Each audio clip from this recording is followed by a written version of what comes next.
Capítulo 3. Alerta gatilho. E não vos conformeis com este século, mas transformai-vos pela renovação da vossa mente, para que experimenteis qual seja a boa, agradável e perfeita vontade de Deus. Rem. 12, 2. A sunga branca e os fantasmas. Passo 3. Alerta gatilho. O corpo nunca esquece, mas o coração precisa de ajuda para lembrar sem se romper. Algumas cenas nunca apagam. Mesmo que a gente tente esquecer, o corpo guarda. Aos 12 anos fui violentada.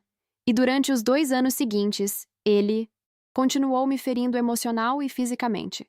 Deixe seu like e se inscreva no canal, para nos ajudar a trazer mais conteúdos como esse. E se possível, clique no botão "Valeu" no vídeo. Isso vai ajudar o canal a entregar esse conteúdo transformador para mais pessoas. Me chamava de coisas que eu nem entendia.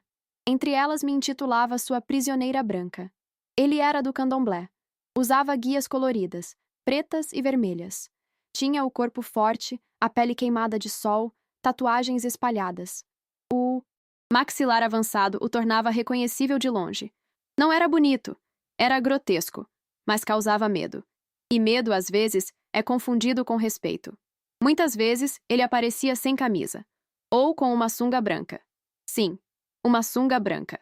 Como se estivesse indo à praia, como se fosse normal. Um dia, ele apareceu na porta da minha escola. Assim, de sunga branca. O sinal bateu. Os corredores se abriram como um rio. Estudantes felizes, rindo, saindo das salas. De repente, alguém grita: "Olha aquilo! Um maluco de sunga branca?" Risos, deboche, confusão. Olhares se voltam todos para a mesma direção. Eu, de cabeça baixa, levanto os olhos devagar. E vejo. Era ele, me encarando, no meio do pátio da escola, estufando o peito. E mesmo com todos rindo dele, ele não desviava o olhar de mim. Ele sabia o que estava fazendo. Era como se dissesse com o corpo: "Eu ainda te controlo." Não lembro de mais nada. Só do meu peito apertado quando essa lembrança volta. O mesmo constrangimento. A mesma vontade de correr. Mas eu não podia. Ele sempre me encontrava. Teve outra vez quando viajei para Niterói. Estava hospedada na casa da minha prima.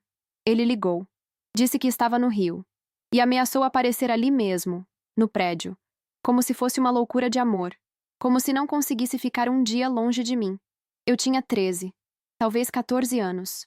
Convenci meu tio a me levar. E mais uma vez, fui considerada rebelde, manipuladora, culpada. Fui julgada sem que ninguém soubesse da história.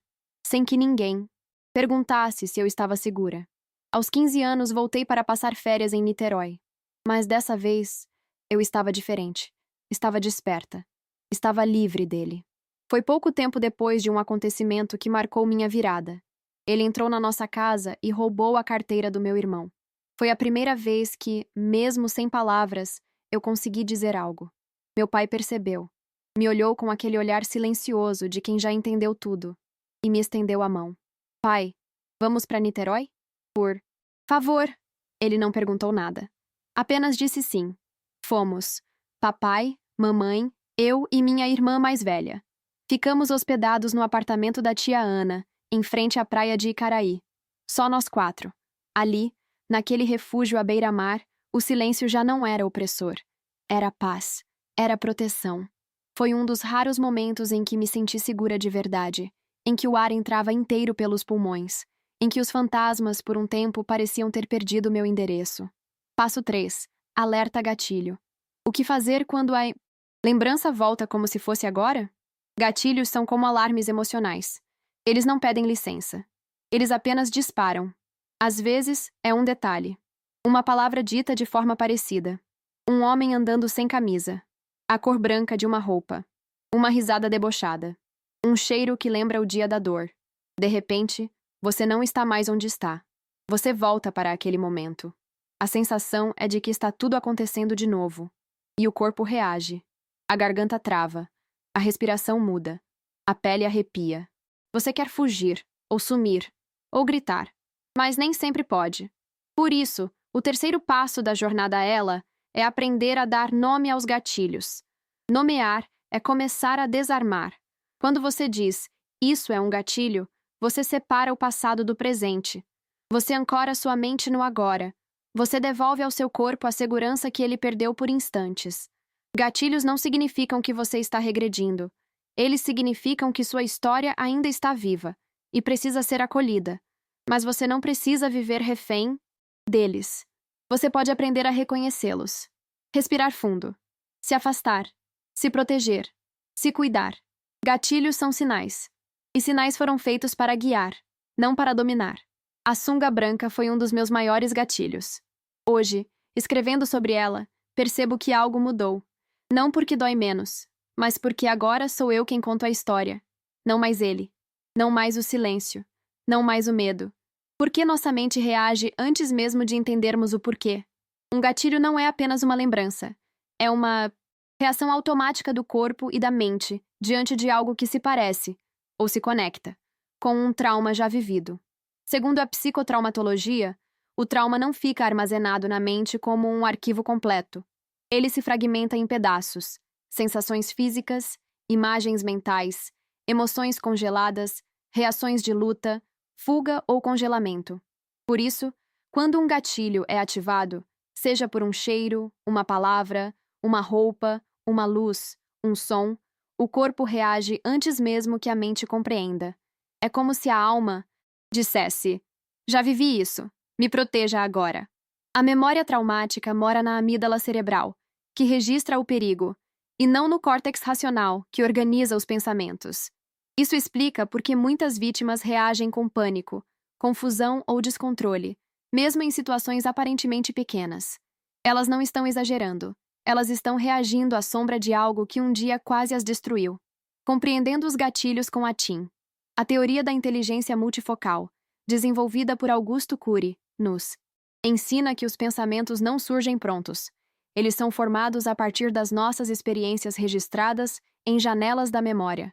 Quando vivemos um trauma, criamos janelas killer, registros emocionais carregados de dor, medo, humilhação ou sensação de abandono. Elas ficam guardadas em nosso inconsciente.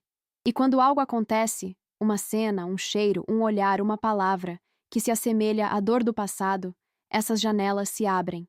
A isso chamamos de gatilho emocional. Ao serem abertas, essas janelas provocam o que Cury chama de autodiálogo acelerado. Vai acontecer de novo. Eu não consigo lidar. Eu mereci. Deve ter sido culpa minha. Esse diálogo interno, muitas vezes inconsciente, afeta nossa percepção da realidade. Nos coloca em modo de defesa, sem que percebamos. Aumenta a ansiedade, bloqueia a criatividade e nos prende em ciclos de sofrimento. Com o tempo, se não gerenciadas, essas janelas vão contaminando outras áreas da mente: relacionamentos, espiritualidade, autoestima, produtividade.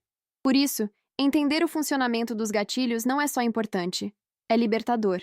Quando você reconhece que não é fraca, exagerada ou problemática, mas sim alguém que teve janelas tóxicas abertas sem saber, você começa a se tratar com mais compaixão. E essa compaixão é a chave para reescrever sua história.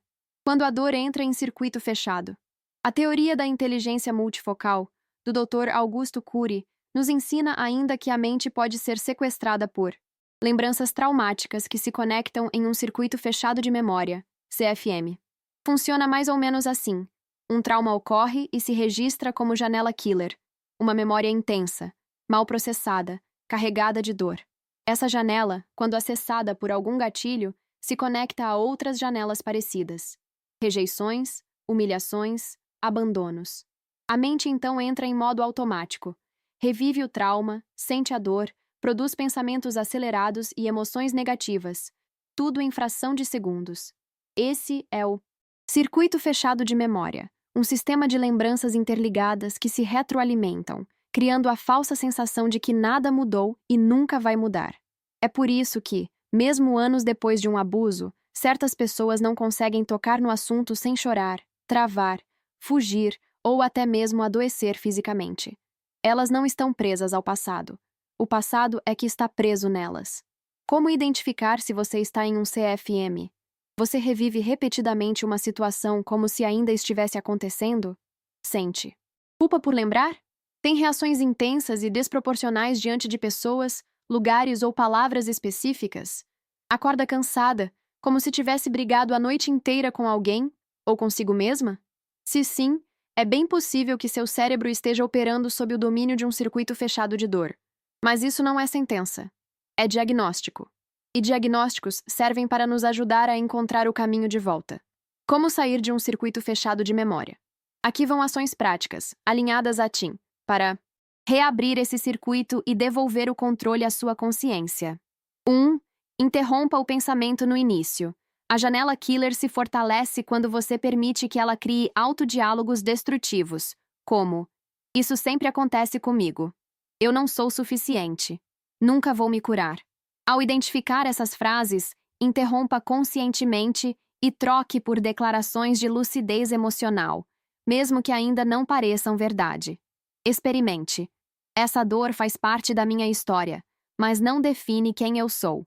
Hoje, eu posso me proteger. O que vivi foi real, mas agora é passado. 2. Mude o cenário físico. Levante-se. Vá até outro cômodo. Abra uma janela. Respire o ar do lado de fora. O cérebro lê os estímulos do ambiente. Ambientes mais iluminados, organizados e tranquilos dizem à mente: agora você está segura. 3. Reescreva o roteiro. Na TIM, aprendemos que somos autores do nosso pensamento. Reescreva a lembrança não para negá-la, mas para dar a ela um novo desfecho. Naquele dia, eu não consegui reagir. Hoje, estou aqui escrevendo sobre isso. Estou viva. Estou consciente. Estou em construção. 4. Crie uma âncora emocional. Associe um versículo, uma música ou uma frase que seja sua verdade à lembrança dolorosa. Use essa âncora sempre que perceber o circuito querendo se fechar novamente. Exemplos: Deus é refúgio seguro. Eu não estou sozinha. Eu sou sobrevivente, e minha história continua. A dor grita, mas agora eu escuto minha própria voz. Finalizando. O circuito fechado da dor tenta te convencer de que não existe saída. Mas ele mente. Ele não quer que você descubra que, ao abrir a janela certa, a dor não evapora, mas encontra lugar para respirar. E quando isso acontece, a alma volta a ter ar. A memória volta a ter nome. E o presente volta a ter cor. A cena da sunga branca foi um dos meus maiores gatilhos. Durante anos, ela me paralisou. Hoje, ela me ensina. Não porque deixou de doer, mas porque eu deixei de fugir e aprendi a enfrentar. Coloquei a lembrança no seu devido lugar. Metanoia também é treino. Como eu reorganizo minha mente pela palavra metanoia não é mágica. É revelação, que se transforma em prática. Eu também continuo sendo afetada por lembranças.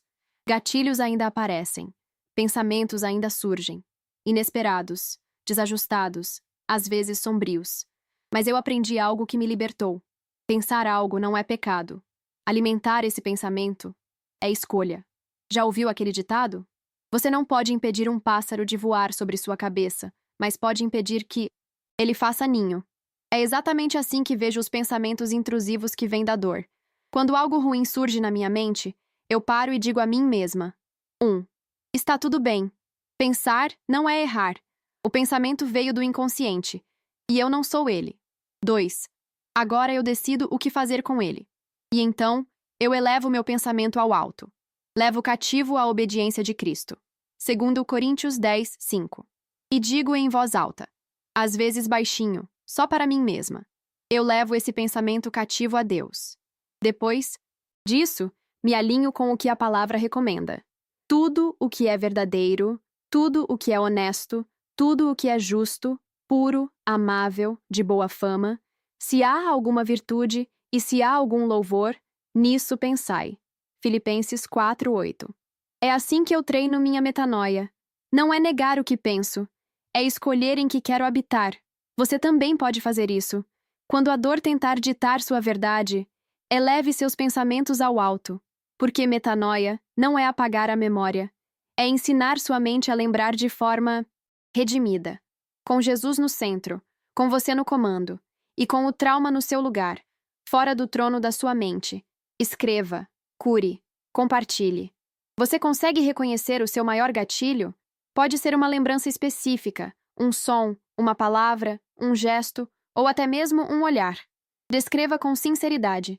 Dê forma ao que te desestabiliza. Depois, Escreva como você gostaria de reagir na próxima vez que ele surgir.